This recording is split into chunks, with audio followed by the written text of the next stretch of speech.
तो सभी गुरु महाराज और बाकी सभी महाराज लोग और सभी वैष्णवों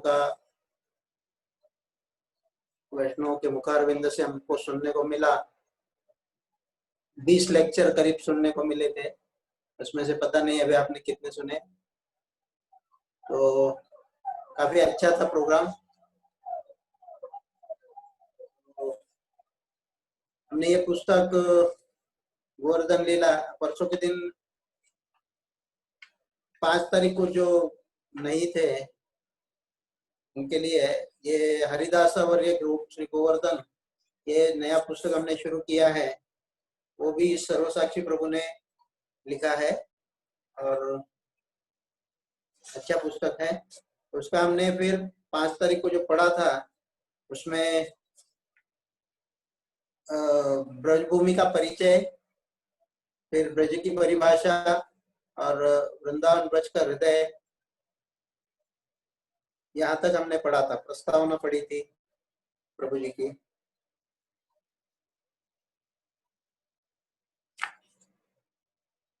अभी हम आगे पढ़ेंगे आज ब्रजभूमि वृंदावन के महिमा, ब्रज गोपियों का महाभाग्य और वृंदावन यात्रा और वास, वृंदावन वास का महत्व, इसके बारे में आज पढ़ेंगे। बहुत सुंदर वर्णन है सबका।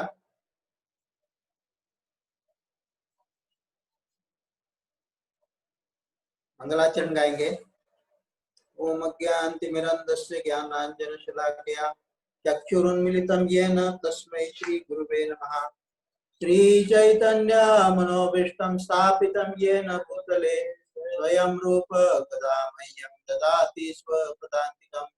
वन्देऽहं श्रीगुरोः श्रीयुतपदकमलं श्रीगुरुं वैष्णवांश्च श्रीरूपं साग्रजातं सगण रघुनाथान्वितं तं सजीवं साद्वैतं सावधूतं परिजनसहितं कृष्णचैतन्यदेवं श्रीराधा कृष्णपदान् सगण ललिता श्रीविशाखान्वितांश्च नमो विष्णुपादाय कृष्णपृष्ठाय भूतले श्रीमते भक्तिवेदांत स्वामिनिति नामिने। नमस्ते सरस्वती देवे गौरवाणी प्रचारिणे निर्विशेष शून्यवादी पाश्चात्य देशतारिणे। नमो महावदन्याय कृष्ण प्रेम प्रदायते कृष्णाय कृष्ण चैतन्य नामने गौरविषे नमः। हे कृष्ण करुणा सिंधो दीनबंधो जगतपते गोपेश गोपिका कांत श्री राधा कांत नमोस्तुते।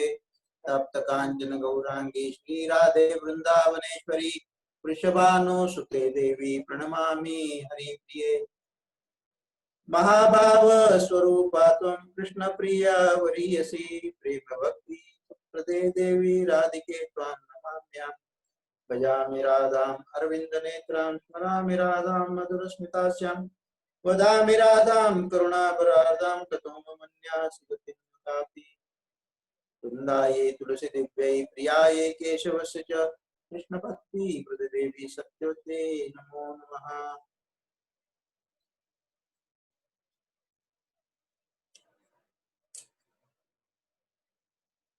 तो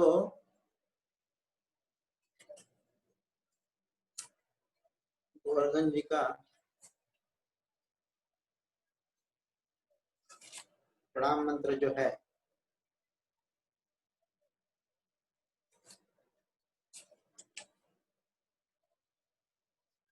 नमस्ते गिरिराजाय श्री गोवर्धन नामिने अशेष क्लेश नाशाय परमानंददायिने। नमो वृंदावनाकाय तुभ्यं गोलोकमौलिने पूर्ण ब्रह्म सुतपत्राय नमो गोवर्धनाय च। गोवर्धन गिरे तुभ्यं गोपानां सर्वरक्षकं नमस्ते स्वरूपाय देवानां सुखदायिने। गोवर्धनो जयति शैलकुला विराजो यो गोपिकाभिरुदतो हरिदासवर्यः।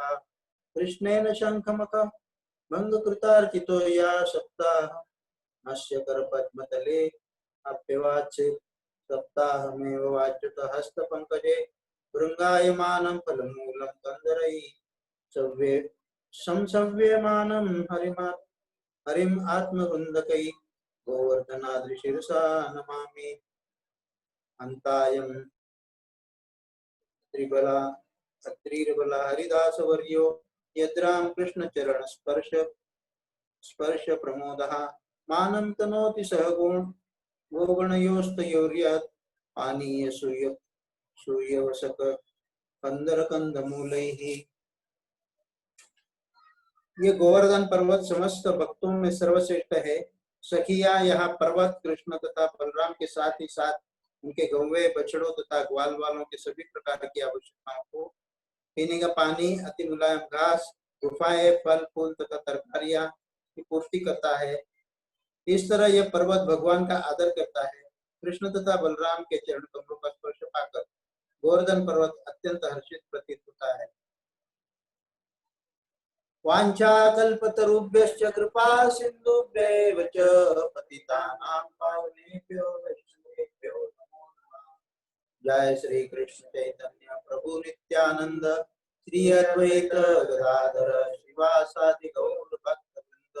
हरे कृष्णा कृष्णा कृष्णा हरे हरे, हरे राम राम राम हरे। गिरिराज महाराज की जय, शिल प्रभुपाद की जय, समवेत भक्त वृंद की जय। सुनाई दे रहा है ना प्रभु? हाँ प्रभु जी। हाँ। ब्रज के महात्म को ब्रजभूमि वृंदावन का महिमा है। ब्रज के महात्म को कहाँ तक कहा जाए। सभी संप्रदाय के आचार्यों ने ब्रज की महिमा का गुणगान किया है। इसकी समता का कोई अन्य भूमिखंड नहीं है। निखिल विश्व की आत्मा श्री कृष्ण चराचर प्रकृति के एकमात्र आदिश्वर है। समस्त क्रियाओं के कर्ता, भोक्ता और साक्षी भी है। वह सर्वव्यापक है, अंतर्यामी है। श्री सच्चिदानंद श्री कृष्ण का निज धाम, उनकी बाल लीलाओं का साक्षी एवं श्रीमती राधा रानी का हृदय ब्रजधाम है। भारतवर्ष में अनेक तीर्थ स्थल या अन्य भगवत धाम आदि अवस्थित है। इन्हीं सभी तीर्थ धामों में ब्रजमंडल अपना अनूठा महत्व रखता है। भगवान श्री कृष्ण ने ब्रज में प्रकट होकर रस की जो मधुरतम धारा प्रवाहित की, उनकी समस्त विश्व में कोई तुलना नहीं है। बड़े बड़े ज्ञानी, योगी, ऋषि मुनि, देवगण सहस्त्र वर्ष कृष्ण के दर्शन पाने के लिए तप करते हैं, फिर भी वे उनका दर्शन प्राप्त नहीं कर पाते। वही इस ब्रज की पावन भूमि में परम भगवान श्री कृष्ण की सहज सुलभ हो जाते हैं। इसी ब्रज के गौरव का इतिहास बहुत प्राचीन है। ब्रजवीरा में कृष्ण उद्धव का हाथ पकड़कर कहते हैं, हे उद्धव, मोहे ब्रज विसरत नाय। उद्धव को कहते हैं भगवान, हे उद्धव, मोहे ब्रज विसरत नाय, अर्थात हे उद्धव, मैं ब्रज को भूल नहीं पाता। ब्रज को छोड़कर द्वारिका पहुंचकर द्वारकाधीश बनने वाले श्री कृष्ण के ये शब्द है। ब्रज की याद करने जिनके नेत्रों के अश्रु छलक उठते हैं। इस ब्रजभूमि की नित्य लीला शेखर श्री कृष्ण की बांसुरी के ही स्वर सुनाई देते हैं, अन्य कोलाहल नहीं। यहाँ तो नेत्र और श्रवणेन्द्रिय उनके दिव्य लीलाओं का दर्शन और श्रवण करते हैं। यहाँ के रमणीय वातावरण में पक्षियों का चहकना, वायु से लताओं का हिलना, मोर बंदरों का वृक्षों पर कूदना, यमुना के प्रवाहित होने का कलवर जो है, समस्त ब्रजगोपियों का यमुना से अपनी अपनी मटकी से जल भर कर लाना और उनके पैंजनियों पर जो गोपियों का आपस में हास परिहास, ग्वाल बालों का अपने श्याम सुंदर के साथ नित्य नई खेल लीलाओं को करना, सभी बाल सखाओं से गिरे श्री कृष्ण का बड़ी चपलता से गोपियों का मार्ग रोकना और उनसे दधी का दान मांगना, यमुना किनारे कदम्ब वृक्ष के ऊपर बैठकर वंशी बजाना और वंशी के ध्वनि सुनकर सभी गोपिकाओं का यमुना तट पर दौड़कर आना और लीला करना, यही सब नंदन श्री कृष्ण की नित्य लीलाएं इस ब्रज में ही हुई है। इदं वृंदावनम रम्यम मम धामैव केवलम अत्र ये पशवः पक्षी वृक्ष कीटक नरामयः वसन्ति ते मम दिष्टे वृता यान्ति ममालयम। भगवान कहते हैं ये समस्त रम्य वृंदावन मेरी धाम है, मेरा धाम है। इस धाम में जो जो भी सभी पशु पक्षी वृक्ष कीट नर देवता आदि निवास करते हैं, ये सभी मृत्यु के पश्चात मेरे लोक को गमन करते हैं। यत् पुष्पं घ्रातवन्तः सकृदपि पवनं वा स्पृशन्तं स्वरूपं लोकं लोकयन्तः कमपि कमपि अनितिकृतः कथंचित् कहिंचित् यद्दिशेऽपि यन्माप्येकवारं शुभम् अभिदगतः कीकटादौ च मृत्वा प्रपंस्येवाश्वावा तन्मनीवर महिता धामये केचिदेव। जिन्होंने जीवन में एक बार भी वृंदावन का पुण्य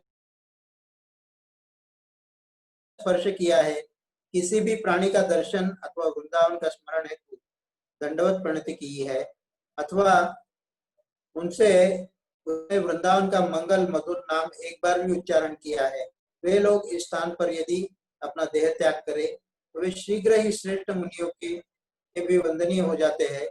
वह इस वृंदावन धाम को प्राप्त करते हैं, इसमें कोई संशय नहीं है। अनेक पुराणों तथा वेदों में वृंदावन की महिमा अत्यधिक वर्णन पाया जाता है। श्रील जीव गोस्वामी गोपाल चंपू नामक ग्रंथ में लिखते हैं, अहो प्रेम गांभीर्य मत्स्य पश्य वृंदावन यथा पुत्र पुत्रचित् गस्य धवतः स्तंभमेति दधितं हरेर्वनं प्रायश्चलदलस्य कंप्रता मंककुरस्य पुलकानि सर्वतः। इस वृंदावन के प्रेम की गंभीरता को तो देखो, ये श्री हरि का प्रियवन कहीं कहीं तो पर्वतों के बहाने स्तंभ भाव को प्राप्त हो जाते हैं और कहीं कहीं पीपल के वृक्ष के बहाने कंप भाव को धारण कर लेते हैं, तथा कहीं कहीं अंकुरों के बहाने सर्वतो भावेन रोमांचित हो जाते हैं। इदं वृंदावनं रम्यं मम धामैव केवलम् अत्र ये पशवः पक्षी मृगा कीटा नरामराः ये वसन्ति मम तिष्णये वृथा यान्ति ममलादयम्। अत्र या गोपकन्याश्च निवसन्ति ममालये योगिनस्त्या ममा नित्यं मम सेवा परायणाः पंचयोजनमेवास्ति वनं मे देहरूपकम् कालिन्दीयं सुषुम्नाख्यां परमामृतवाहिनी अत्र देवाश्च भूतानि वर्तन्ते सूक्ष्मरूपतः सर्वदेवमयश्चाहं न त्यजन्ति वन क्वचित् आविर्भावास्ति तिरोभावो भवेन्मेत्र युगे युगे तेजो मयादिरम्य दृशाच्च चर्म चक्षुषः इति। बृहद गौतमीय तंत्रास्ति श्री कृष्ण के वचनों में तो पद्म स्कंद पुराणादि वाक्यों का जो संक्षिप्त अर्थ विक्षिप्त लिखा जाता है वो इस प्रकार है, यह परम रमणीय वृंदावन ही केवल मेरा धाम है, मेरा निवास स्थान है। इसमें जो समस्त पशु पक्षी मृग कीट पतंग मनुष्य एवं देवता आदि वास करते हैं, वे सब मेरे स्थान में वास करते हैं, मरने के बाद भी मेरे धाम में पहुंच जाते हैं। इस वृंदावन में जो गोपकन्या निवास करती है वे मुझसे नित्य संयुक्त मेरी ही सेवा में तत्पर है। 5 योजन अर्थात 20 कोष के विस्तार वाला यह वृंदावन मेरा देहरूप ही है। यह श्री यमुना जी सुषुम्ना नाम धारण करने वाली है तथा सदैव परमामृत प्रवाहित करती है। यहाँ पर देवता और प्राणी मात्रा अप्राकृत देह धारण करके रहते हैं। मैं समस्त देव स्वरूप हूँ, अतः इन वन को मैं कभी भी नहीं त्यागता हूँ। इस स्थान पर प्रत्येक युग में मेरा आविर्भाव तिरोभाव होता रहता है। यह रमणीय वृंदावन तेजो में अर्थात शुद्ध सत्व स्वरूप है, अतः चर्म चक्षु वालों को दृष्टिगोचर नहीं होता। तो चर्म चक्षु जिनके है, जो साधारण जो अभक्त है, उनको ये दिखता ही नहीं है, बहुत आच्छादित है। और जो भक्त उसकी महिमा सुनते रहते हैं और कथा सुनते रहते हैं, उनको ही वो दिखाई देता है। नित्यं वृंदावनम नाम गोप गोपीर अलंकृतम न यत्र शयते माया लोक सृष्टि विकल्पना। ये वृंदावन श्री वृंदावन धाम नित्य है एवं गोप एवं गमों के द्वारा सदैव सुशोभित है। वहां माया का स्पर्श नहीं है। श्रील प्रबोधानंद सरस्वती ठाकुर ने धाम वृंदावन की महिमा में एक पूरा ग्रंथ ही लिख दिया है। वृंदावन महिमामृत ब्रज की महिमा के कई सैकड़ों श्लोक लिखे हैं और फिर भी अपने ग्रंथ के अंत में उन्होंने कहा वृंदावन की महिमा की ये तो केवल शुरुआत है। वे कहते हैं श्री धाम वृंदावन हर प्रकार से पूर्ण है, परंतु फिर भी जो मूर्ख स्थान की कमियों को देखते हैं वो तो अंधे और मेरी राधा कृष्ण युगल के चरणों में यही वे तो अंधे हैं और मेरी राधा कृष्ण युगल के चरणों में यही प्रार्थना है कि मुझे मरते दम तक इन अंधों का दर्शन न हो, क्योंकि ये लोग तो हंसी के पात्र है। फिर कहते हैं मेरे नेत्र वृंदावन की सुंदरता को देखकर खुशी से झूम जाए, मेरी बुद्धि यहाँ के प्रेम के रस में डूब जाए, मेरा शरीर यहाँ की हवाओं के साथ बह जाए और मैं लौट लौट के ब्रज रज को अपने ऊपर लगा लूं और एक लकड़ी की भांति मैं हर ब्रजवासी के चरणों में गिर पड़ूं। भगवान कृष्ण से यही प्रार्थना करते हैं कि कृष्ण जो वृंदावन सारे जगत को प्रेम और भक्ति प्रदान करता है, मैं हमेशा उस वृंदावन से प्रेम करूं। नेत्रे उत्पाट यत् सपदि श्री क्षणे लालसा चेत पादो संचूर्ण शीलया सद्यः प्राणं त्यजतु वलिर्विनय तुमारभ्यते चेत बद्वा देहो बहिरकपटा शास्ति वृंदावने चेतता। यदि आपके नेत्र स्त्रियों को देखने के लिए लालायित होते हैं, उन्हें नोच कर बाहर निकाल दो। यदि आपके पैर वृंदावन को छोड़ने की इच्छा करते हैं, उन्हें चट्टान से चूरा बना दो। यदि आपका प्राणवायु आपको वृंदावन के बाहर ले जाने का प्रयत्न करता है, उसे त्याग दो। यदि आपका शरीर आपको वृंदावन के बाहर ले जाने के निर्णय करता है, उसे बांध दो तथा उग्र रूप से उसे मारो। वृंदावनम एवं वृंदावनम नौमी, वृंदावन के समान केवल वृंदावन ही है, ऐसे वृंदावन को मैं नमस्कार करता हूँ। कि राधा मुरलीधरो भजे सके वृंदावनम आत्मज्ञान। हे सखे, ब्रजधाम में रहते हुए राधा कृष्ण का भजन करो और वृंदावन का त्याग मत करो। तत्रस्थम युगलम ध्यात्वा पुनरागमनम नाही। ब्रजधाम वृंदावन में यदि कोई श्री राधा कृष्ण युगल का ध्यान करता है, उसे इस भौतिक जगत में आना नहीं पड़ता। भारतवर्ष के सभी तीर्थ एक स्वरूप से इसी ब्रजमंडल को विराजते हैं। तभी तो रामानंद राय और श्री चैतन्य महाप्रभु मिलन प्रसंग के प्रश्नोत्तर में कहा गया है सर्वतजी जीवेर कर्तव्य कहाँ वास, ब्रजभूमि वृंदावन जहाँ लीला रास। सब छोड़कर ब्रजभूमि वृंदावन में वास करना चाहिए, जहाँ सदा राधा कृष्ण की रास क्रीड़ा हो रही है। ब्रज में एक वाक्य प्रचलित है, वृंदावन सोवन नहीं, नंदगांव सो गाव नहीं, वंशीवट सो बट नहीं, कृष्ण नाम सो नाम नहीं। अर्थात वृंदावन के बराबर संसार में कोई पवित्र वन नहीं है और नंदगांव के बराबर कोई गांव नहीं है, वंशीवट के बराबर कोई भी वट वृक्ष नहीं है और कृष्ण नाम के बराबर कोई भी दूसरा श्रेष्ठ नाम नहीं है। इस वृंदावन में भगवान श्री कृष्ण के चिन्मय रूप श्री राधिका साक्षात विराजमान है, वो साक्षात भक्ति रूपा है। इसलिए इस वृंदावन में वास करने तथा भगवत सेवा इत्यादि करना अति लाभदायी है।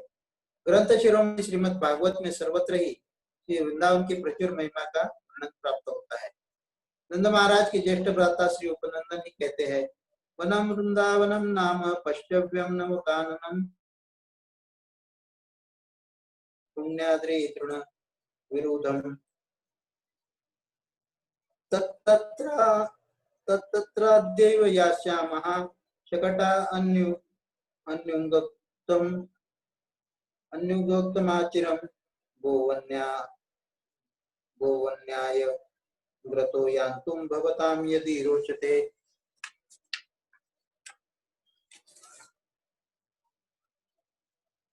नंदेश्वर तथा महावन के मध्य वृंदावन नामक स्थान है। यह स्थान अत्यंत उपयुक्त है, क्योंकि इसमें गौवे तथा अन्य पशुओं के लिए रसीली घास, पौधे तथा लताएं हैं। वहाँ सुंदर बगीचे तथा ऊंचे पर्वत है, और वहाँ स्थान गोपों गोपियां तथा और वह स्थान गोपों तथा गोपियां हमारे पशुओं के सुख के लिए सारी सुविधाओं से युक्त है। उपनंदन की यह सलाह सुनकर ग्वालों ने इससे एकमत से स्वीकार कर लिया और कहा, बहुत अच्छा, बहुत अच्छा। इस तरह उन्होंने अपने घरेलू मामलों की छानबीन की और अपने वस्त्र तथा अन्य सामान गाड़ियों पर रख लिए और तुरंत वृंदावन के लिए प्रस्थान किया।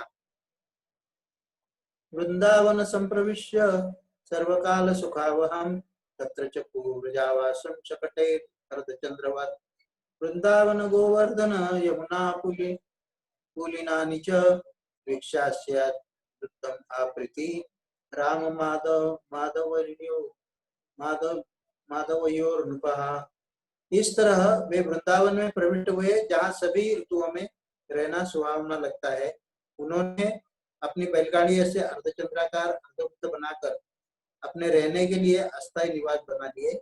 जब राम तथा कृष्ण ने वृंदावन, गोवर्धन तथा यमुना नदी के तट देखे तो दोनों को ही बड़ा आनंद हुआ।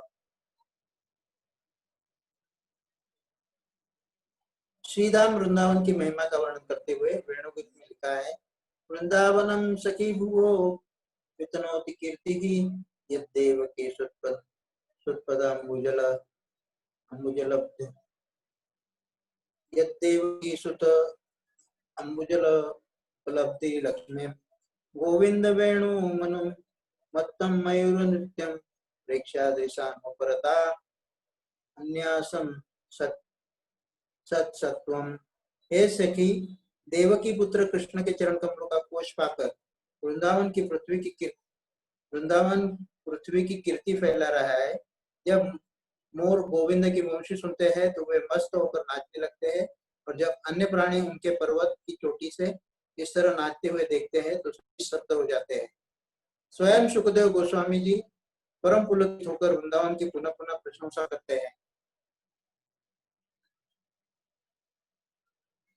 बरहा पीड़ाम नटवर वपु कर्णयों कर्णिकारम बिभ्रदवासः कनक कपिशम वैजयंती च मालां रंध्रान वेणुर्दरसूदया पूरयन् गोपवृंदै वृंदारण्यं सुखदरमणं पराविशद गीत कीर्ति। अपने सिर पर मोरपंख का आभूषण, अपने कानों में नील कर्णिकार फूल, स्वर्ण जैसा चमचमाता पीला वस्त्र तथा वैजयंती माला धारण किए भगवान कृष्ण ने सर्वश्रेष्ठ नर्तक का दिव्य रूप प्रदर्शित करते हुए वृंदावन के वन में प्रवेश करके अपने पदचिन्हों से इसे रमणीक बना दिया है। उन्होंने अपने होठों के अमृत से अपनी वंशी के छेद को भर दिया और ग्वाल वालों ने उनके यश का गान किया। इसलिए वृंदावन को छोड़कर श्री कृष्ण कदापि अन्यत्र गमन नहीं करते। वृंदावन परित्यज्य पादमेकनम गच्छति।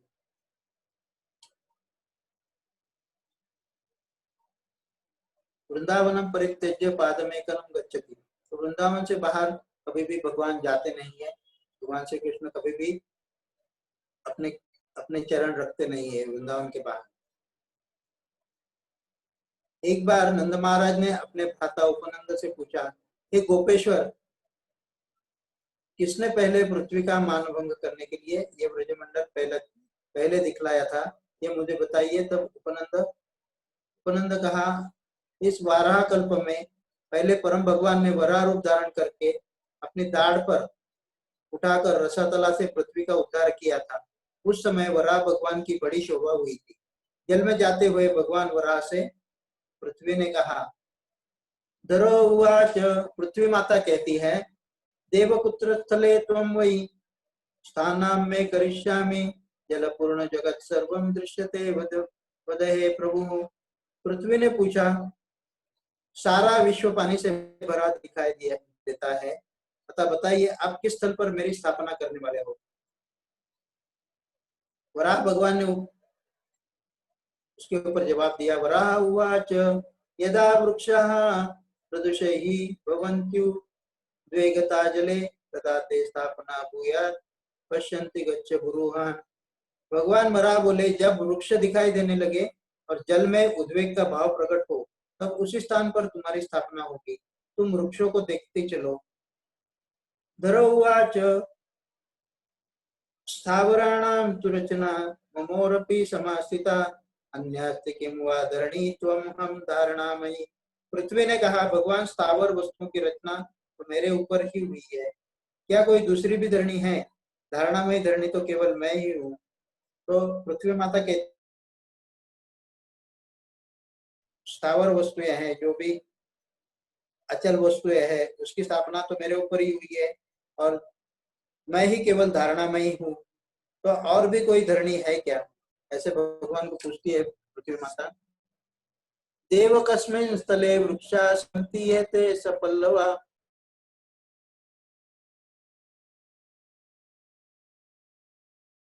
हमने जल में मनोहर वृक्ष देखे, उन्हें देखकर पृथ्वी का अभिमान दूर हो गया और वो भगवान से बोली, देव किस स्थल पर ये पल्लव सहित वृक्ष विद्यमान है?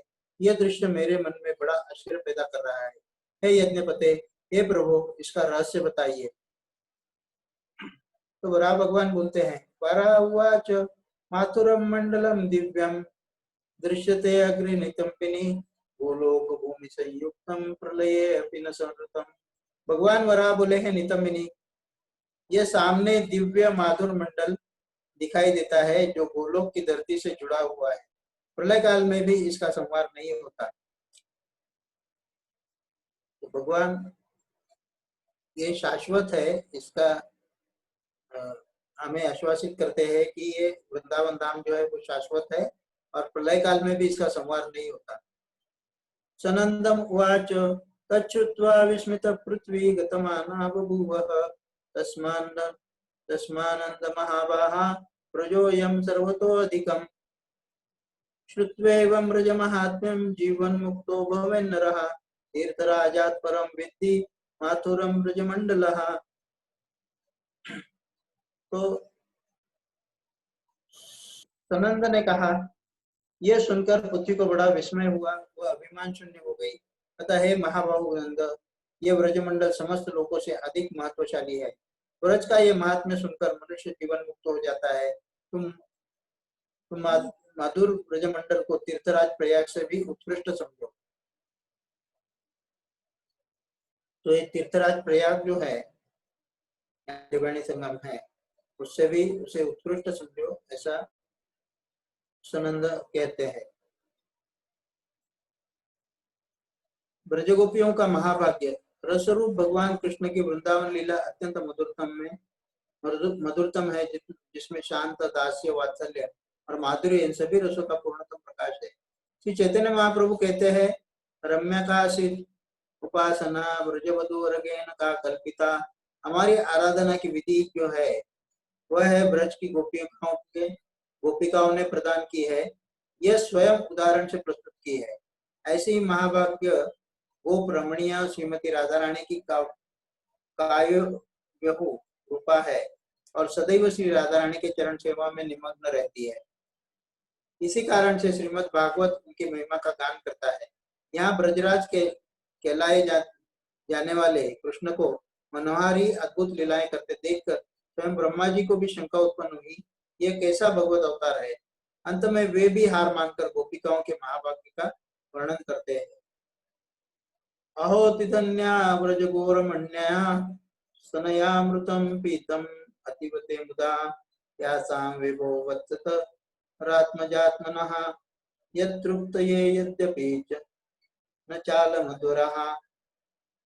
हे सर्वशक्ति भगवान, वृंदावन की गौएं तथा स्त्रियां कितनी भाग्यशाली है, जिनके बछड़े तथा पुत्र बनकर आपने परम प्रसन्नता पूर्वक एवं संतोष पूर्वक उनके स्तनपान का अमृत पिया। अनंत काल से अब तक संपन्न किए गए सारे वैदिक यत्नों से भी आपको उतना ही संतोष नहीं हुआ होगा। तद्भरी भाग्य में हम जन्म किमप्यटव्याम तद्गोलोके तद्गोकुलेऽपि कतमांगग्रीरजो अभिषेकम् यज्जीवितं तु निखिलं भगवान् मुकुन्दः प्रद्यापि यत्पदरजः श्रुतिं मृग्यमेवः। मेरा संभावित परम सौभाग्य है ये होगा, सौभाग्य होगा कि मैं गोकुल के इस वन में जन्म ले सकूं और इसके निवासियों में से किसी भी चरण कमलों में से गिरी हुई धूल से अपने सिर का अभिषेक करूं। उनका सारा जीवन सार पूर्ण पुरुषोत्तम भगवान मुकुंद है। इनके चरण कमलों की धूल की खोज आज भी वैदिक मंत्रों में से की जा रही है। तो ये ब्रह्मा ब्रह्मा जी बोलते हैं श्रीमद् भागवतम के 10वें स्कंद में 14वां और 34वां श्लोक है। ये श्लोक इंगित करता है कि ब्रह्मा जी वृंदावन में घास का एक क्षुद्र तिनका भी बनकर जन्म लेने की आकांक्षा करते हैं। इसमें भगवत धाम के पवित्र निवासी उनके सिर के ऊपर से होकर गुजरे और अपने चरणों की धूल से आशीर्वाद दे। यथार्थवादी होने के नाते ब्रह्मा जी सीधे भगवान कृष्ण के चरणों की धूल प्राप्त करना नहीं चाहते, प्रत्युत वे भगवान के भक्तों की कृपा की कामना करते हैं। श्रील विश्वनाथ चक्रवर्ती ठाकुर कहते हैं कि ब्रह्मा जी भगवान के घर के आंगन का पत्थर तक बनकर जन्म लेने की इच्छा करते हैं। क्योंकि ब्रह्मा जी अखिल ब्रह्मांड के सृष्टा है, अतएव हम अनुमान लगा सकते हैं कि वृंदावन वासियों की यशस्वी स्थिति क्या है। अहोभाग्यम अहोभाग्यम नंद गोप व्रजौकसाम यन्मित्रम परमानंदम पूर्ण ब्रह्म सनातनम। नंद महाराज सारे ग्वाले तथा ब्रजभूमि के अन्य सारे निवासी कितने भाग्यशाली है। उनके सौभाग्य की कोई सीमा नहीं है, क्योंकि दिव्य आनंद के स्रोत परम सत्य अर्थात सनातन परब्रह्म उनके मित्र बन चुके हैं। शील शुकदेव गोस्वामी कहते हैं, नेम विरंचनो भवे न श्रीरप्यंग संश्रयः रसदम ले विरे गोपी यत् प्राप विमुक्तिदाता। इस भौतिक जगत से मोक्ष दिलाने वाले भगवान की ऐसी कृपा तो कभी ब्रह्मा जी ने, न शिव जी ने, न ही भगवान की अर्धांगिनी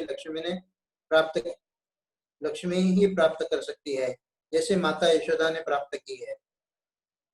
उद्धव भी ऐसी गोपिकाओं की चरण धूलि की कामना करते हुए कहते हैं, असामहो चरण रेणु युष्यामहं श्याम।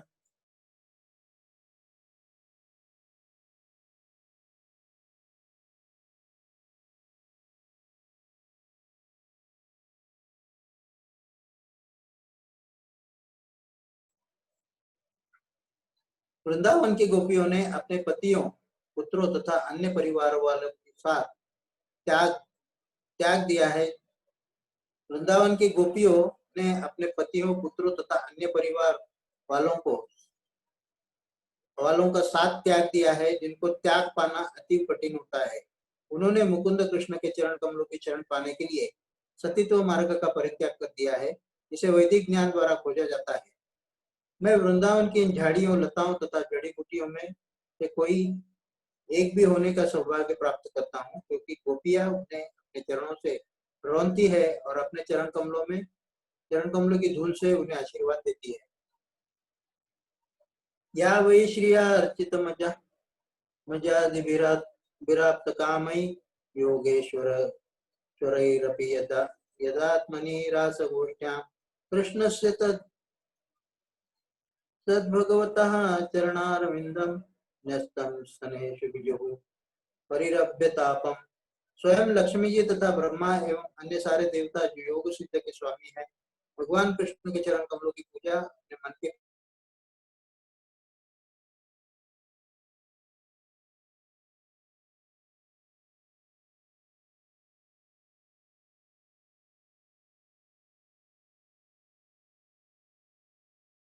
नंदव्रस्त्रीणां पादरेणुं वीक्षणः यासां हरिकथोद्गीतं पुनापि भुवनत्रयम्।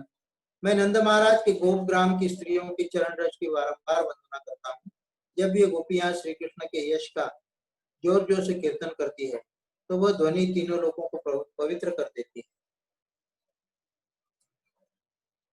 ब्रजभक्त हर प्राणी, वृक्ष, लता आदि कृष्ण को अपने प्राणों से अधिक प्रिय है। वे उनके भक्तों द्वारा बनाए गए व्यंजनों को चुरा कर खाते हैं। एक विशेष लीला का वर्णन ब्रज में सदैव किया जाता है, जिससे समझ में आता है कि ब्रज भगवत प्रेम से भरा है, कि कृष्ण ऐसे दिव्य प्रेम के वश में है। एक बार ब्रज में भगवान श्री कृष्ण लीला कर रहे थे। ब्रह्मा जी तो ब्रह्मा, शिव, इंद्र इत्यादि सभी देवता उनके निकट आए। उन्होंने देखा कृष्ण अपने हाथों में पीछे कुछ छुपा रहे हैं। तब देवता बोले, भगवान आप क्या छुपा रहे हो? भगवान चुपचाप खड़े हो गए। हाथ में एक पात्र रखा हुआ था और उसको पीछे छुपाए रखा था। देवताओं ने फिर पूछा, प्रभु आप कुछ तो छुपा रहे हो। तो कृष्ण धीरे से बोले, देखो आप किसी को नहीं बताना। ये जो पात्र है ना, इसमें बड़ी मुश्किल से आज मैं छाछ लेकर आया। देवता बोले, हे प्रभु आप छुपा क्यों रहे हो? क्या ये बहुत कीमती है? भगवान ने कहा, अब इसकी कीमत मैं आप सभी को क्या बताऊं। तब देवता बोले, भगवान आप जो अनंत कोटि ब्रह्मांड नायक है, आप इस छाछ को छुपा रहे हैं तो फिर ये छाछ तो अनमोल ही होगा। आप कृपा कर दो ताकि एक फूट हम भी इसे पी सके। भगवान ने कहा, नहीं नहीं देवताओं, ये छाछ तुम्हारे सौभाग्य में नहीं है। तुम स्वर्ग का अमृत ही पी लेना, पर ब्रजवासियों की ये छाछ तो मैं ही पीऊंगा। तुम जाओ यहाँ से और स्वर्ग का अमृत पियो, पर ये छाछ मैं आपको नहीं दे सकता। यह सुनकर देवताओं ने कहा, प्रभु ऐसी कौन सी अनमोल बात है इस छाछ में जो हम नहीं पी सकते?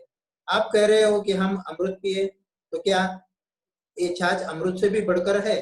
ये केवल एक छाछ ही तो है, इसमें क्या बड़ी बात है? इतना सुना तो श्री कृष्ण अपनी आंखों में आंसू भरकर बोले, देवताओं तुम्हें नहीं पता, इस छाछ को पाने के लिए मुझे गोपियों के सामने नृत्य करना पड़ा। जब मैं नाचा हूं तब मुझे ये छाछ मिला। पिता ही अहिरही छोरिया चचिया बर छाछ पर नाच नचावे। तो कुछ तो बात होगी ना गोपियों के प्रेमवश बनाए इस छाछ में, जो इसे पाने के लिए कृष्ण को नाचना पड़ा। वसुधा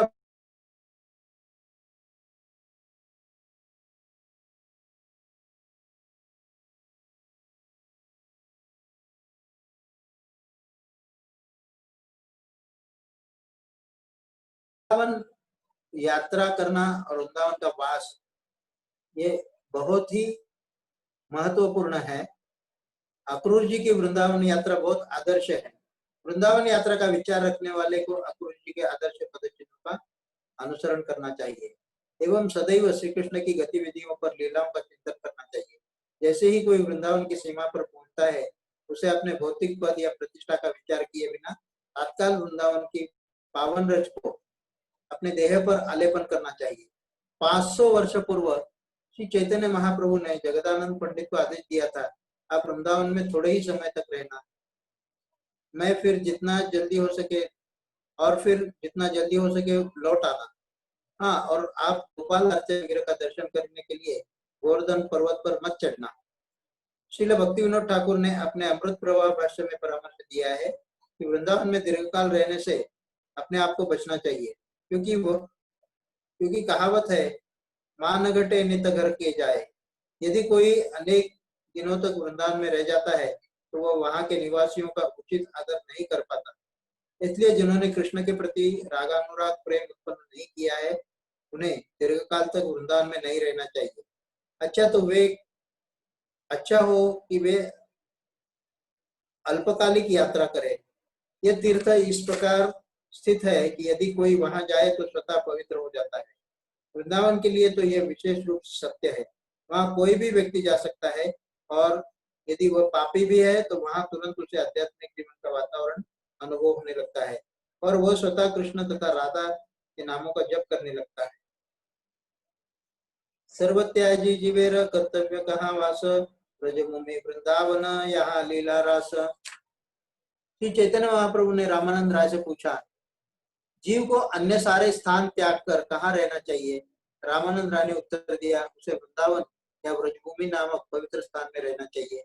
यह भगवान ने रासनत्य किया है। भले ही कोई पूर्ण पुरुषोत्तम भगवान से अपना संबंध भूल जाने के कारण वृंदावन क्षेत्र की यात्रा न कर सके, किंतु सनातन गोस्वामी की कृपा से उसे वृंदावन में रहकर समस्त आध्यात्मिक लाभ प्राप्त करने का अच्छा अवसर मिलता है। यदि मनुष्य वृंदावन में वृंदावनेश्वरी श्रीमती राधा रानी की शरण ग्रहण करता है तो उसे निश्चय ही उसकी जीवन की सभी समस्याएं आसानी से हल हो जाती है। धामों में कलयुग का या किसी असुर का प्रभाव नहीं होता। कोई धाम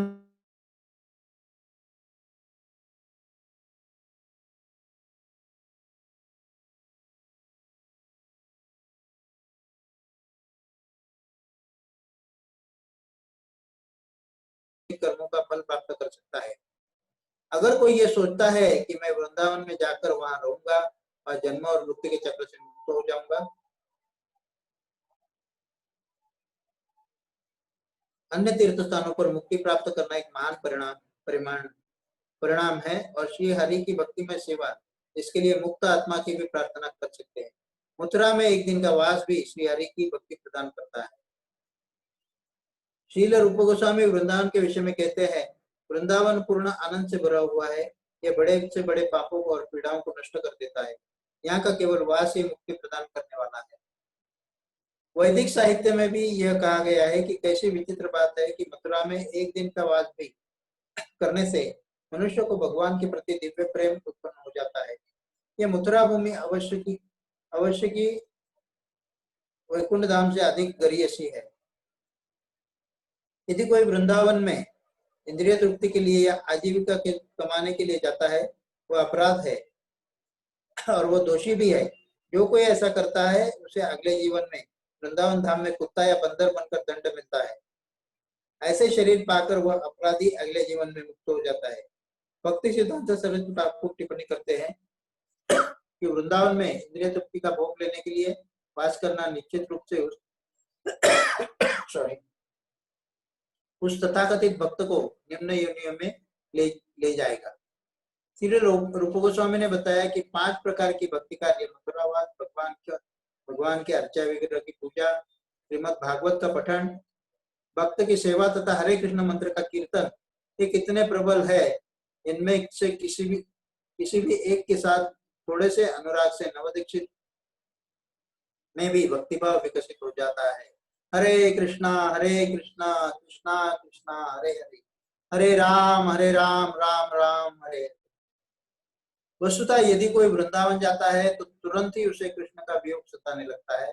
उन्होंने वहां रहकर ऐसी सुंदर क्रीड़ाएं की थी। इस तरह भगवान की दिव्य प्रेम में भक्ति की यह प्राप्ति ही जीवन का लक्ष्य है। और जो व्यक्ति मथुरा मंडल में कुछ क्षण भी निवास करता है तो उसे यह सरलता से प्राप्त हो जाता है। वृंदावन के नाम का उच्चारण मात्र करने से कोई कृष्ण के पवित्र नाम का गुण प्राप्त कर लेता है। वृंदावन के नाम के श्रवण मात्र से ही कोई कृष्ण लीला के श्रवण का गुण अर्जित कर लेता है। वृंदावन के स्पर्श मात्र से ही कोई साधु संघ की श्रेष्ठता का लाभ अर्जित कर सकता है। वृंदावन की सुगंध लेने मात्र से ही कोई भी भगवान गोविंद को अर्पित तुलसी की मधुर सुगंध सुनने का श्रेष्ठता गुण का गौरव प्राप्त कर लेता है। श्री वृंदावन जो सभी दिव्य ज्ञान में से अधिक शुद्ध करने वाला है और जो श्री राधा के चरणों के स्पर्श से आनंदमय है, कई जन्मों की भौतिक इच्छाओं को नष्ट कर डालता है। यदि कोई वृंदावन में पुष्प की सुगंध लेता है, वृंदावन से अति मंद पवन का स्पर्श करता है, वृंदावन के किसी व्यक्ति को देखता है या फिर वृंदावन के पवित्र नाम का एक बार उच्चारण करता है, फिर चाहे वह वृंदावन से दूर किसी भी स्थान पर मृत्यु को प्राप्त हो, उसे दिव्य धाम की अविलंब प्राप्ति होती है। वृंदावन ही केवल ऐसा स्थान है यहाँ कुत्ते, सुअरों और बंदरों के रूप में जन्म लेकर सभी पापियों का उद्धार हो सकता है। वृंदावन में कुत्ते, सुअर और बंदर के रूप में रहकर जीवात्मा अगले जन्म में आध्यात्मिक धरातल पर उन्नत हो सकता है। यदि किसी का मन कामुक इच्छाओं से उत्तेजित है तो उसे वृंदावन में रहकर अपराध नहीं करना चाहिए। वृंदावन में अपराध पूर्ण जीवन वहां के बंदरों और सुअरों के जीवन से बेहतर नहीं है। वृंदावन में कई बंदर और सुअर रहते हैं और वे अपनी यौन इच्छाओं से चिंतनशील है। वे व्यक्ति जो वृंदावन में रहकर संभोग के लिए लालायित है, उन्हें तुरंत वृंदावन छोड़ देना चाहिए और भगवान के चरण कमलों के प्रति अपने शोचनीय अपराध पर विराम लगा देना चाहिए। कृष्ण भक्ति में प्रगति केवल वही संभव है जहां महान भक्त एक साथ रहकर निरंतर कृष्ण के गुणगान के श्रवण और कीर्तन में संलग्न हो। वृंदावन जैसे पवित्र स्थल पर कई भक्त है जो निरंतर भगवान के गुणगान के कीर्तन और श्रवण में संलग्न है।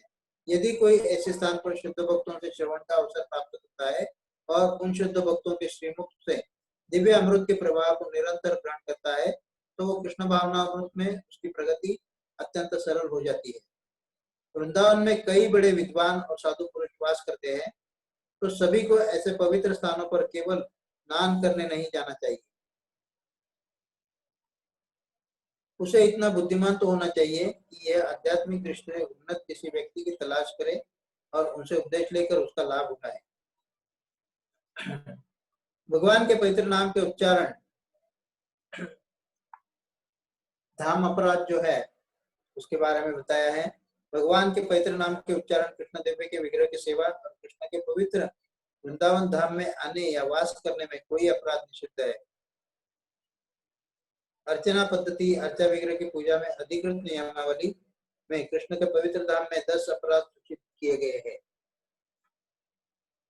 उस गुरु की अवज्ञा या निरादर का प्रदर्शन करना जिन्होंने वृंदावन धाम को प्रकाशित किया है, किसी भी ब्रजवासी या तीर्थवासी को प्रतिहिंसा करना या यह विचार करना कि वे साधारण लोग हैं, यह विचार करना कि वृंदावन धाम अस्थायी है, वृंदावन धाम में रहकर सांसारिक गतिविधियां करना, अर्चा विग्रह की पूजा और हरिनाम से व्यवसाय स्थापित करना और उससे धन अर्जन करना, ये विचार करना कि वृंदावन धाम सांसारिक देश या उत्तर प्रदेश जैसे प्रांत से संबंधित है, वृंदावन धाम को देवताओं के किसी पवित्र स्थान के समझना, देवताओं को किसी पवित्र स्थान के समान समझना, ब्रज के क्षेत्र को मापने का प्रयास करना, वृंदावन धाम में रहकर पाप पूर्ण कृत्य करना, वृंदावन और नवद्वीप को भिन्न मानना, वृंदावन धाम और गौरवान्वित करने वाले शास्त्रों का तिरस्कार करना और भक्तिहीन होकर वृंदावन के यश को काल्पनिक समझना।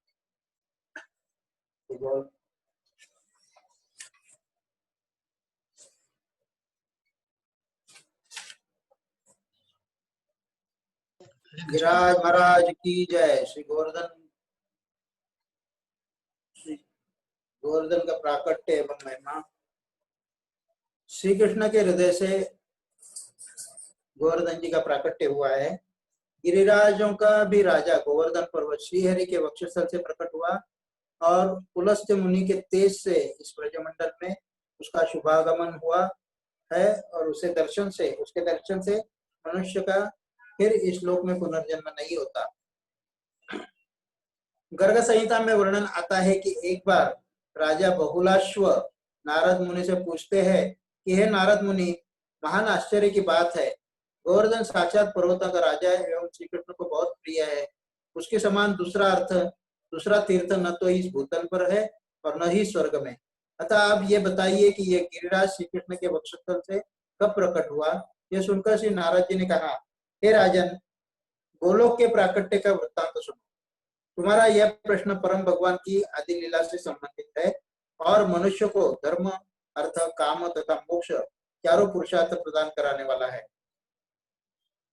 प्रकृति से परे विद्यमान साक्षात परिपूर्णतम भगवान श्री कृष्ण सर्वसमर्थ भौतिक गुणों से परे एवं अनादि है। उनका तेज अंतर्मुखी है। वे स्वयं प्रकाशित प्रभु निरंतर रमणशील है, जिन पर गणनाशील देवताओं का ईश्वर काल भी शासन करने में समर्थ नहीं है। हे राजन, माया भी जिन पर अपना प्रभाव नहीं डाल सकती, उन पर महत्व और सत्वादि गुणों का वश चल ही कैसे सकता है। उन्होंने अपने संकल्प से सबसे पहले विशाल का शेषनाग का प्रादुर्भाव किया, जो कमलनाल के समान श्वेत वर्ण की है। तदुत्संगे महालोको गोलोकालोक वंदितः यम प्राप्त भक्ति संयुक्तः पुनरावर्तते नहीं। उन्हीं की गोद में लोकवंदित महालोक गोलोक प्रकट हुआ, जिसे पाकर भक्ति युक्त पुरुष भी फिर इस संसार में नहीं लौटता। फिर असंख्य ब्रह्मांडों के अधिपति गोलोकनाथ भगवान श्री कृष्ण के चरणारविंद से त्रिपथगा गंगा प्रकट हुई। तत्पश्चात श्री कृष्ण के बाएं कंधे से सरिताओं में श्रेष्ठ यमुना जी का प्रादुर्भाव हुआ, जो श्रृंगार कुसुमों से उसी प्रकार सुशोभित हुई जैसे छपी हुई पगड़ी के वस्त्र की शोभा होती है। तदनंतर भगवान के दोनों गुल्फों से हेमरत्नों से युक्त दिव्य रासमंडल और नाना प्रकार के श्रृंगार साधनों के समूह का प्रादुर्भाव हुआ। इसके बाद श्री कृष्ण की दोनों पिंडलियों जैसे निकुंज प्रकट हुए, जो सभाभवनों, आंगनों, गलियों और मंडपों से घिरा हुआ है। वह निकुंज वसंत की माधुरी धारण किए हुए, उसमें कूदते हुए कोकिलों की मधुर ध्वनि सर्वत्र व्याप्ति थी। मोर, भ्रमर तथा विविध सरोवरों से भी वह परिशोभित एवं परिसेवित दिखाई देता था। हे राजन, भगवान के दोनों घुटनों से संपूर्ण वनों में उत्तम श्री वृंदावन का आविर्भाव हुआ। साथ ही उन साक्षात परम भगवान की दोनों जांघों से लीला सरोवर प्रकट हुआ। उनके कटी प्रदेश से दिव्य रत्नों द्वारा जटित प्रभामयी स्वर्ण भूमि का प्राकट्य हुआ और उनके उदर में जो रोम वालियां है वे ही विस्तृत माधवी लताएं बन गई। उन लताओं में नाना प्रकार के पक्षियों के झुंड सब और फैलकर कलरव कर रहे थे। गुंजार करते हुए भ्रमर उन लताओं कुंजों की शोभा बढ़ा रहे थे। लताएं सुंदर फूलों और फलों के भार से इस प्रकार की झुकी हुई थी जैसे उत्तम कुल की कन्याएं लज्जा और विनय के भार से नतमस्तक होती है।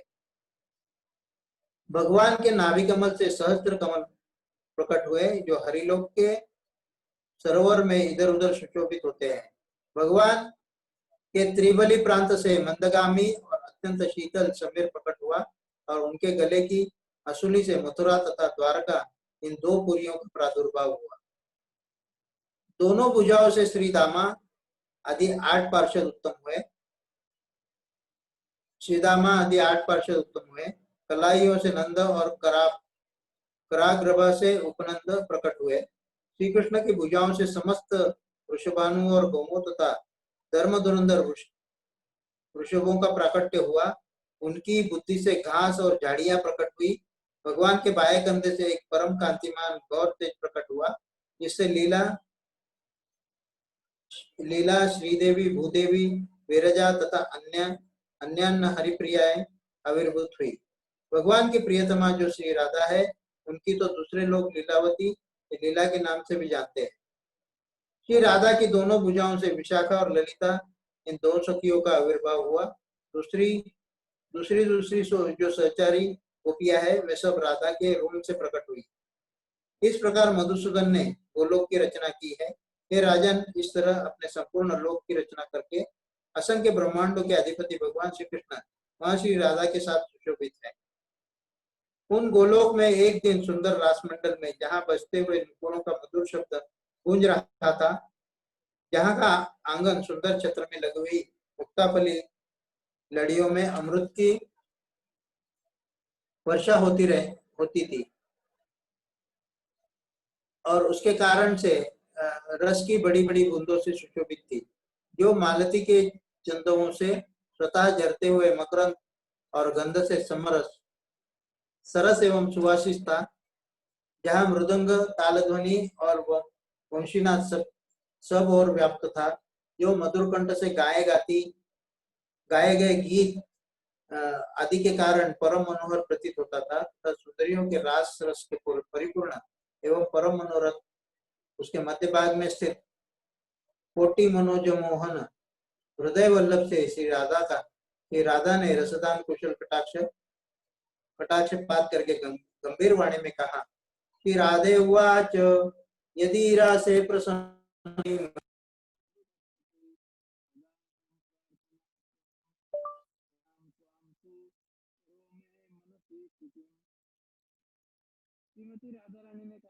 These came back from a search.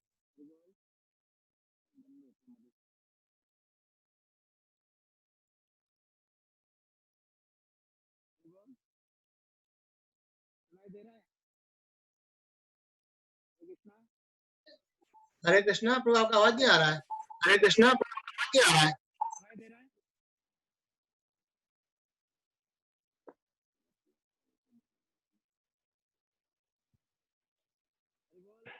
हरी बोल प्रभू जी, तुमचा आवाज थांबलाय.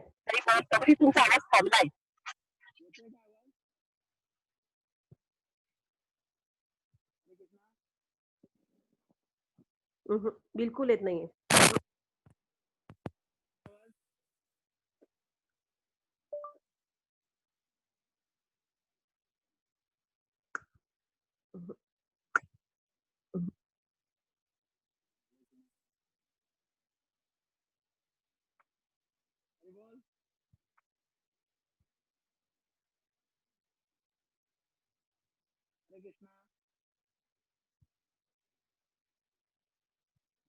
सुनाई दे रही है आपको?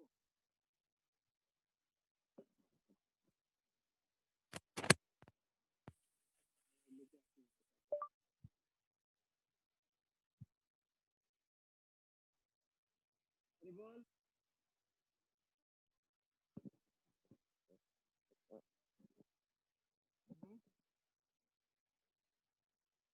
हरे कृष्ण. हरे कृष्ण. नाही प्रभूजी तुमचा आवाज तुम्हाला येतोय का? एकदम बारीक आहे. नाही बिलकुल येत नाही आवाज. आता तर येतच नाही बिलकुल. उहुं. नाही आवाज येतच नाही प्रभूजी. काय झालं काय माहिती प्रॉब्लेम.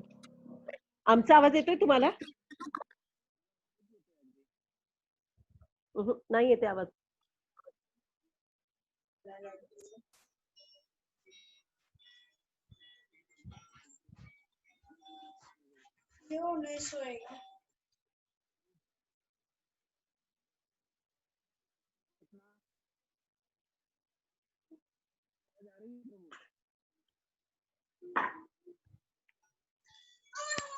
प्रभु जी आपके फोन का वॉल्यूम देखिए एक बार.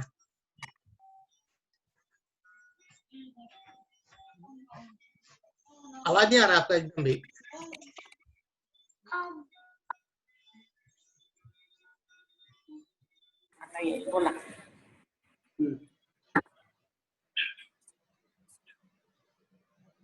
तो राधा रानी ने कहा यदि रास प्रसन्नोस्मि मम प्रेरणा जगतपते तदा हम प्रार्थना त्वाम करोमि मनसि स्थिताम. तो श्रीमती राधा रानी ने कहा है जगदीश्वर यदि आप रास में प्रेम से प्रसन्न है तो मैं आपके सामने अपने मन की प्रार्थना व्यक्त कर रही हूँ. श्री भगवान वाच. भगवान कहते हैं इच्छामृय वामुरु याते मनसि वर्तते नदेयं यदि यत्वस्य प्रेमणां दास्य तत्प्रिय.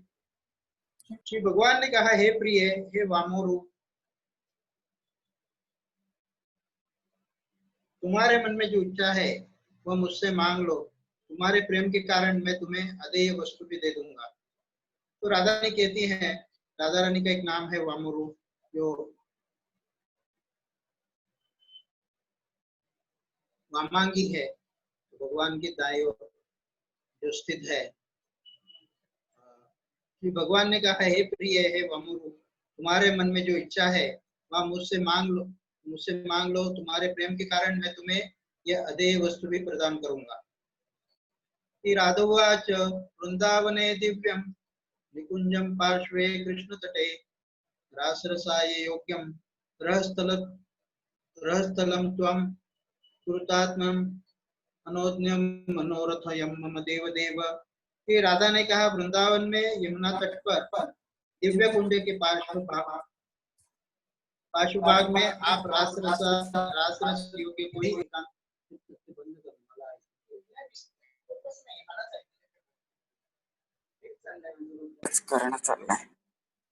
वृंदावन में यमुना के तट पर दिव्य कुंज रासरस के योग्य कोई एकांत एवं मनोरम स्थान प्रकट कीजिए. हे देवदेव यही मेरा मनोरथ है. तो नारद मुनि कहते हैं उसके ऊपर श्री नारद उवाच तथास्तु चोक्त्वा भगवान रहो योग्यं विचिन्तयन् सुनेत्र पंकजाभ्यां हृदयं संदर्शहं तदैव कृष्ण हृदयात् गोपी विभुहस्य पश्यतां निर्गतं सजलं तेजो अनुरागस्यैव चाङ्कुरं पतितं रासभूमो तत्त्वहृदे पर्वताकृतिः रत्नधातुमयं दिव्यं सुनिर्जर दरीवृतम्. नारद जी कहते हैं हे राजन तब तथास्तु अगर भगवान ने एकांत लीला के योग्य स्थान का चिंतन करते हुए नेत्र कमलों द्वारा अपने हृदय की ओर देखा और उसी समय गोपी समुदाय को देखते देखते श्री कृष्ण के हृदय से अनुराग की मूर्तिमान अंकुर की भांति एक सजल तेज प्रकट हुआ. रासभूमि में गिरकर वह पर्वत के आकार में बदल गया.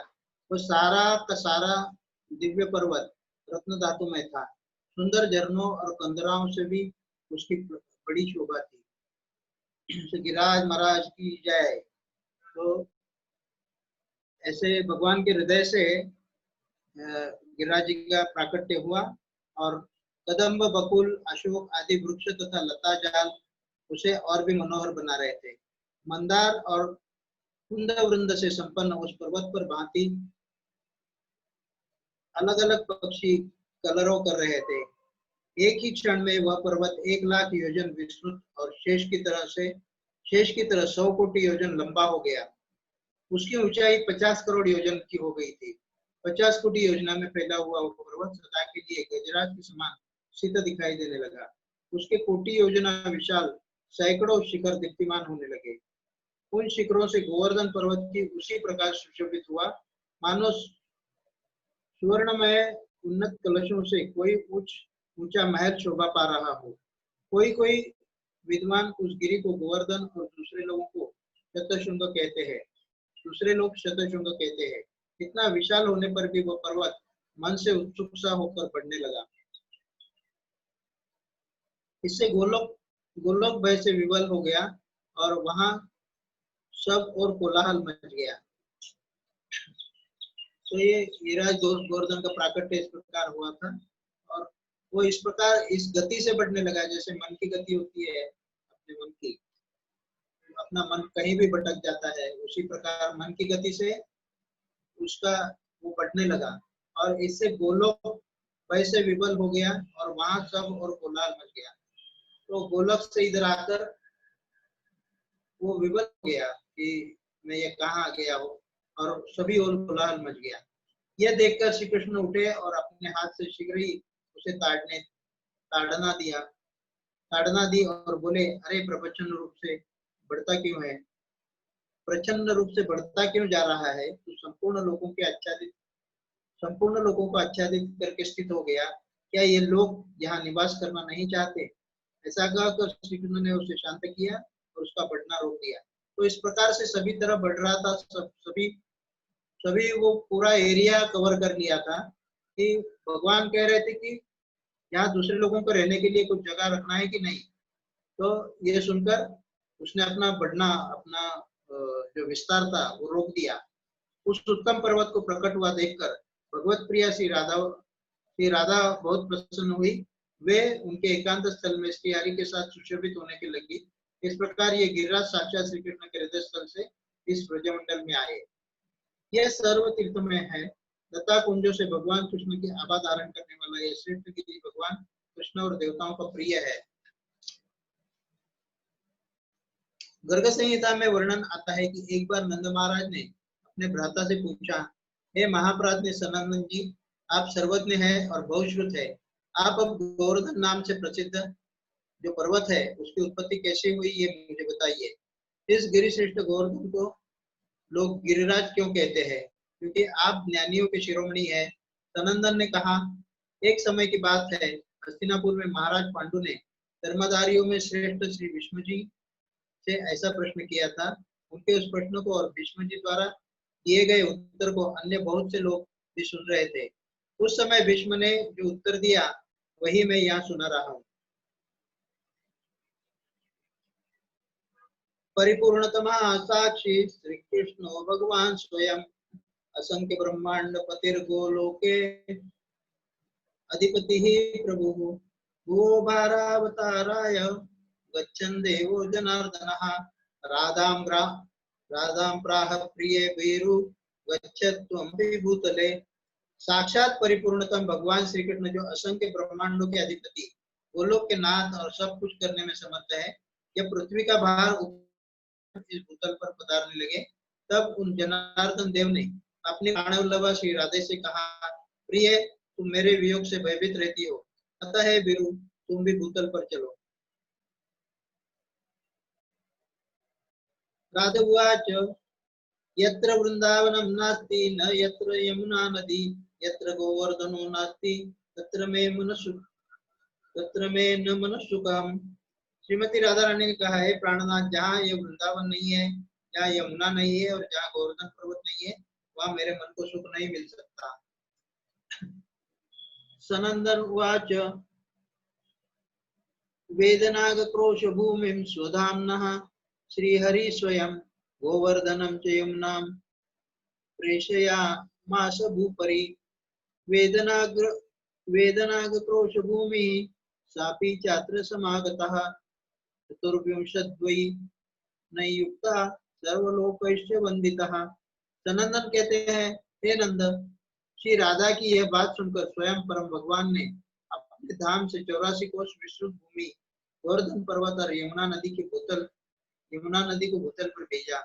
उस समय 84 कोष विस्तार वाली सर्वलोक वंदिता भूमि 24 वनों के साथ यहाँ आई। गोवर्धन पर्वत ने भारतवर्ष में पश्चिम दिशा में शालमली द्वीप के भीतर द्रोणाचल की पत्नी के गर्भ से जन्म ग्रहण किया। उस अवसर पर देवताओं ने गोवर्धन के ऊपर फूल बरसाए।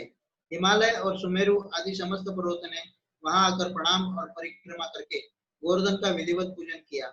पूजने के पश्चात उन महान पर्वतों ने उनकी स्तुति प्रारंभ की।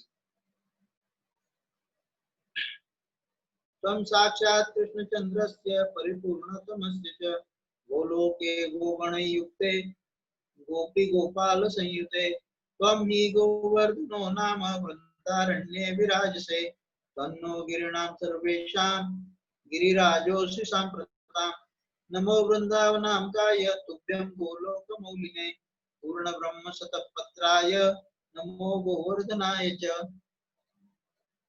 पर्वत बोले, तुम साक्षात परिपूर्णतम भगवान श्री कृष्णचंद्र के गोलोक धाम में जहाँ दिव्य गौओं का समुदाय निवास करता है तथा गोपाल एवं गोप सुंदरियां शोभा पाती है, सुशोभित होती है, तुम्हें गोवर्धन नाम से वृंदावन में विराजित हो। इस समय में हम समस्त पर्वतों में गिरिराज हो। तुम वृंदावन की गोद में आनंद में निवास करने वाले गोलोक के मुकुटमणि हो तथा पूर्ण ब्रह्म श्री कृष्ण के हाथों में किसी विशिष्ट अवसर पर छत्र के समान शोभा पाते हो। तुम गोवर्धन को हमारा सादर नमस्कार है।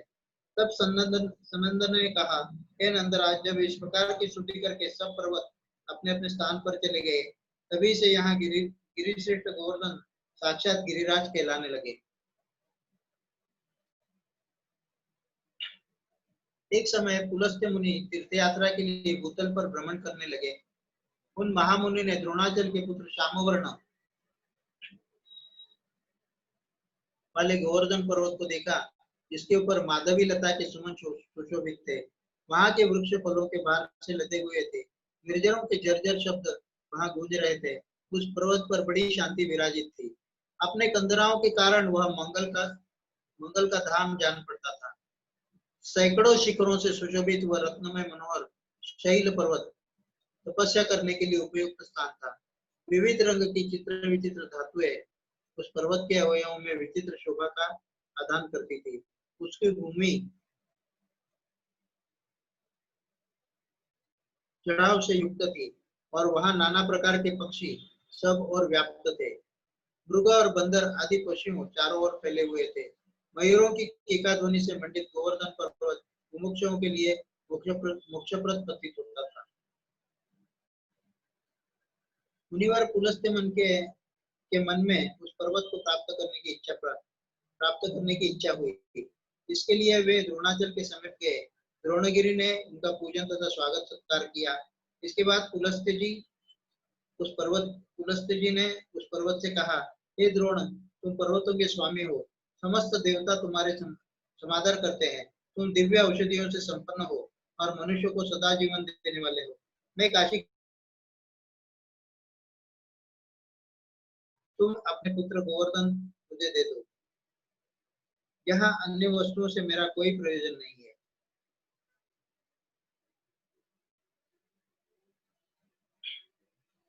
विश्वेश्वरस्य देवस्य काशी नाम्ना महापुरी यत्र पापे मृता सत्यां परम मोक्षं प्रयाति यत्र गंगागता साक्षात् आद्वि विश्वनाथोऽपि यत्र वै तत्रैव स्थापयिष्यामि यत्र कोऽपि न पर्वतः। भगवान विश्वेश्वर की महानगरी काशी के नाम से प्रसिद्ध है। यहाँ मरण को प्राप्त होकर पापी पुरुष भी तत्काल परम मोक्ष प्राप्त कर लेता है। जहाँ गंगा नदी प्राप्त होती है और जहाँ साक्षात विश्वनाथ भी विराजमान है, मैं वही तुम्हारे पुत्र को स्थापित करूंगा जहाँ दूसरा कोई पर्वत नहीं है। लता बेलों और वृक्ष से व्याप्त जो तुम्हारा पुत्र गोवर्धन है, उसके ऊपर रहकर मैं तपस्या करूंगा, ऐसी अभिलाषा मेरे मन में जागृत हुई है। पुलस्त्य जी की ये बात सुनकर पुत्र स्नेह से विवश द्रोणाचल के नेत्रों में आंसू भर आए और उसने पुलस्त्य मुनि से कहा, हे महामुने, मैं पुत्र स्नेह से व्याकुल हूँ। यह पुत्र मुझे अत्यंत प्रिय है, तथापि आपके शाप से भयभीत होकर मैं इसे आपके हाथ में देता हूँ।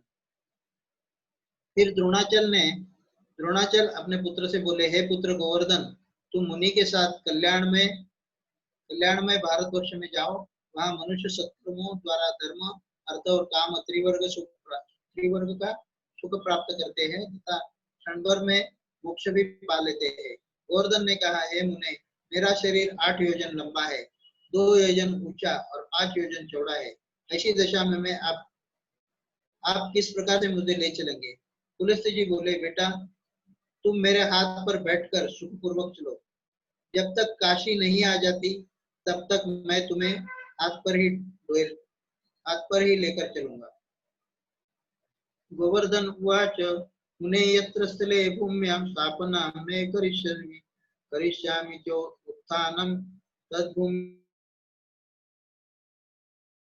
मेरी एक प्रतिज्ञा है, आप जहाँ कहीं भी भूमि पर मुझे एक बार रख दोगे, वहां की भूमि से मैं पुनः उत्थान नहीं करूंगा।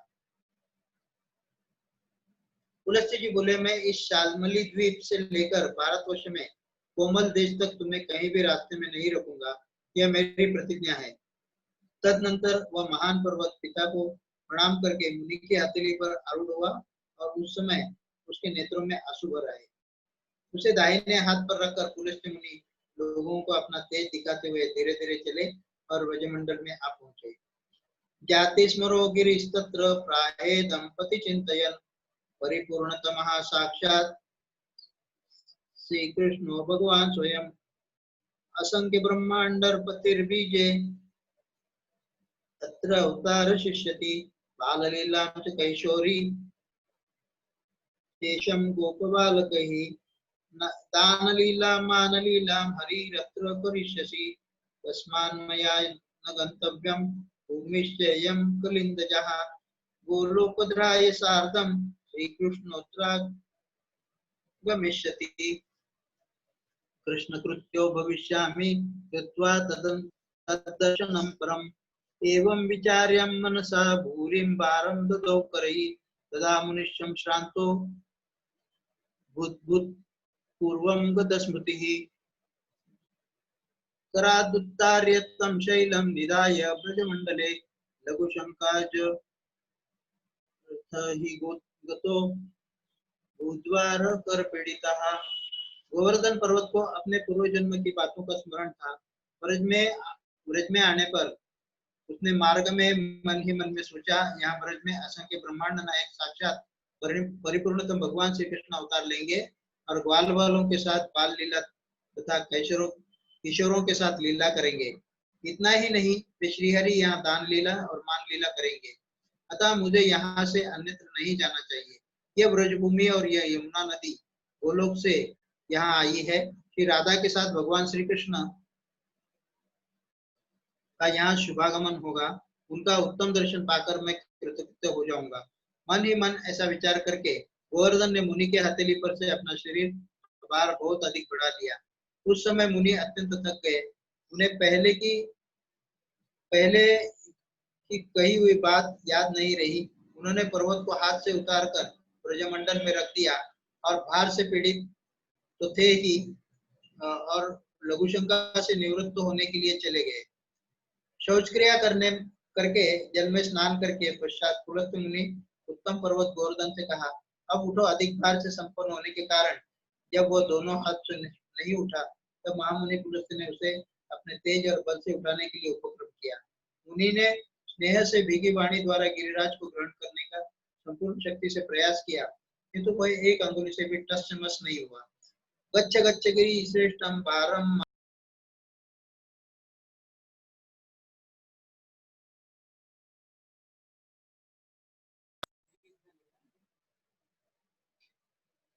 मया ज्ञातोसि रुष्टस्त्वम् अभिप्रायं वदाशु मे। तब पुलस्त्य जी ने कहा, हे गिरिराज श्रेष्ठ, चलो अभी बार अधिक न बढ़ाओ, मैं जान गया तुम रूठे हो, शीघ्र बताओ तुम्हारा क्या अभिप्राय है। तो गोवर्धन बोल रहे हैं, मुनेत्र में न दोषोस्ति त्वया मे स्थापना कृता, करिष्यामि चोत्थानं पूर्वं मे शपथा कृतः। गोवर्धन बोले, हे मुने, इसमें दोष नहीं है, आपने ही मुझे यहाँ स्थापित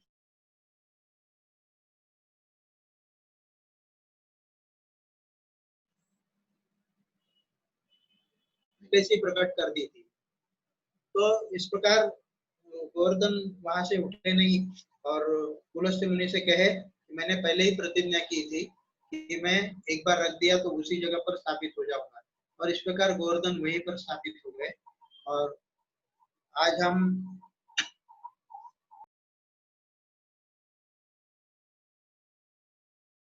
आगे का जो वर्णन है, जो सनंदन और इनका जो संवाद है, कल के सत्र में पढ़ेंगे। तो सनंदन और पुलस्त्य मुनि का जो संवाद है वो कल के सत्र में हम पढ़ेंगे। और उसके बाद फिर गोवर्धन कथा चालू होंगी। जो गिरिराज के मुख्य तीर्थ है, गिरिराज की जो